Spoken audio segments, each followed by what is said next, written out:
Hey friends, I wanted to talk to you today about something I haven't talked about publicly yet, but I feel like y'all being my YouTube audience, I have a different sort of relationship with you than I do, let's say, with my Facebook audience.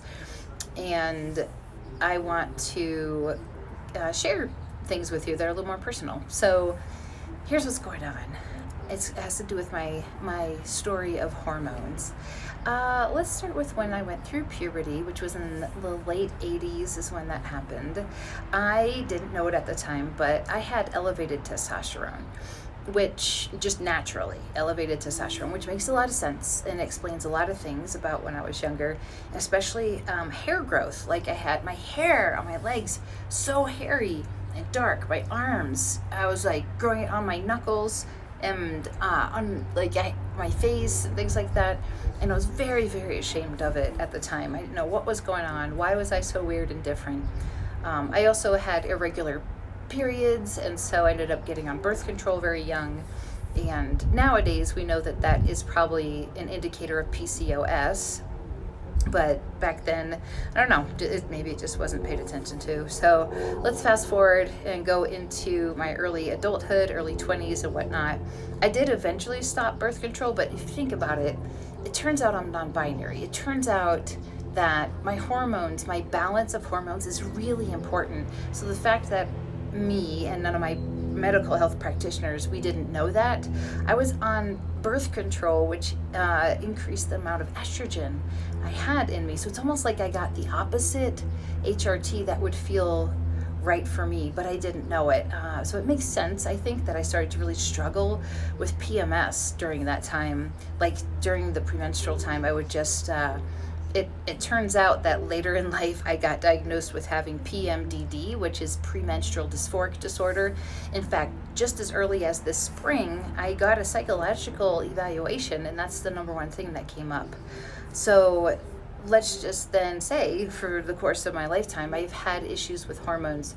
And for the longest time, we blamed it on PMS, PMDD, just being very specific about that when it comes to it being more so me relating to it as a female. And then once, I realized I was non-binary, I was able to be more open with my practitioners, but it still has taken a few years for us to figure out how do we approach it, because not only was I experiencing PMS symptoms, but I was experiencing gender dysphoria while I had PMS at the same time.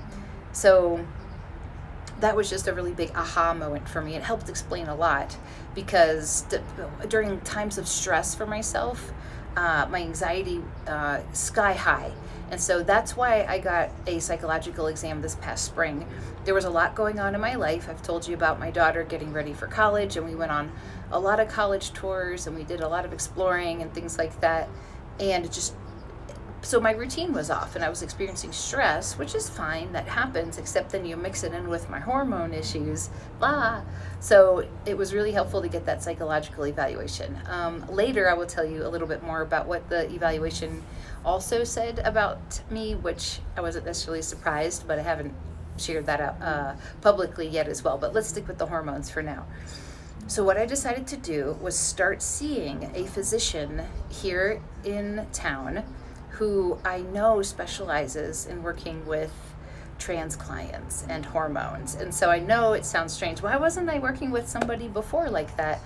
I tried, and either they weren't taking my insurance, or I think I just was okay with the fact that I had a naturopath, which has been really, really helpful to me over the years. But when I went to this doctor and she tested my blood levels, the new one that I'm seeing, it turns out, for one, my testosterone is below normal female range. You know what I mean? And my doctor is really good about saying let's forget about what's the normal range for females, what feels good or bad for you. And the fact that I was explaining about feeling low energy and the tendency to experience stress, and not be able to handle it, mood swings. So she's like, this makes sense. Your testosterone is way low. And so that's why I'm starting to use the gel.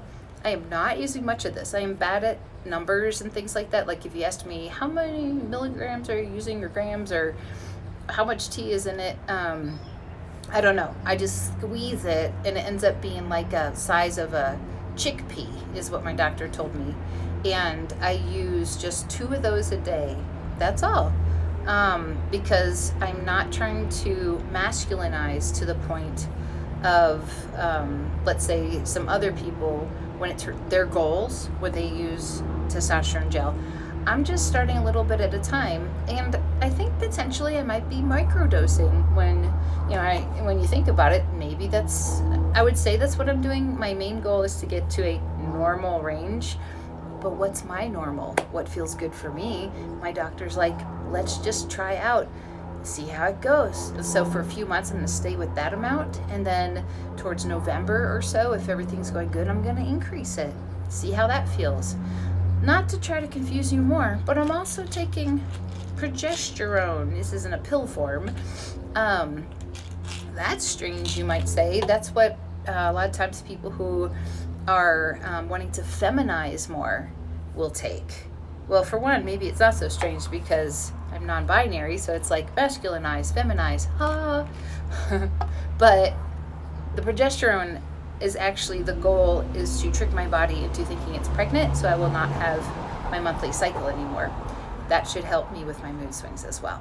So I wanted to update you and tell you about this. And there's a couple reasons for that. For one, I've been open with you about my non-binary journey, and this is a big part of it, I would say. For two, I think it's just a mental health check-in in general that I think anybody, whether you're cis, whether you're trans, or anywhere in between, hormones are really important. If you don't have the right balance of what feels right to you, it can really, really mess things up.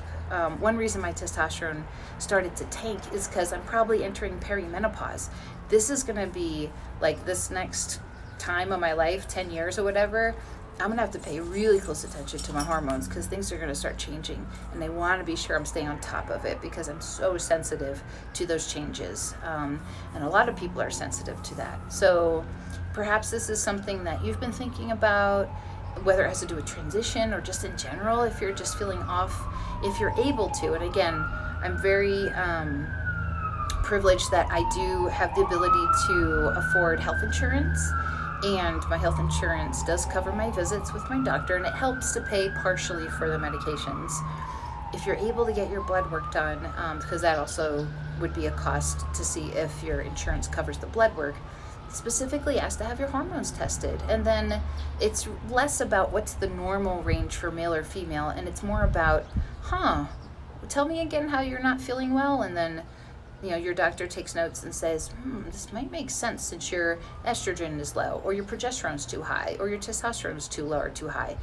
I don't know, I just can't say enough about how important it is to be sure not to forget to look at hormones in general, besides the fact, like even if you're transitioning and things start to feel weird or off, or you're not sure what's going on, get your hormones tested. And a lot of you already are doing that, or you will be doing that if that's the path you're going on, because it's important to get those check-ins. But sometimes that's really one of the biggest answers for it. So, well, that's my update on how I'm doing about all of that. I enjoy talking to you on this more personal level from time to time, for sure. I'm actually at my apartment right now, just sitting outside on the porch, and I was just thinking, I think I'd like to share this with everyone. So, like I said, feel free to leave any comments about your experiences with this. Let me know if you have any questions, okay?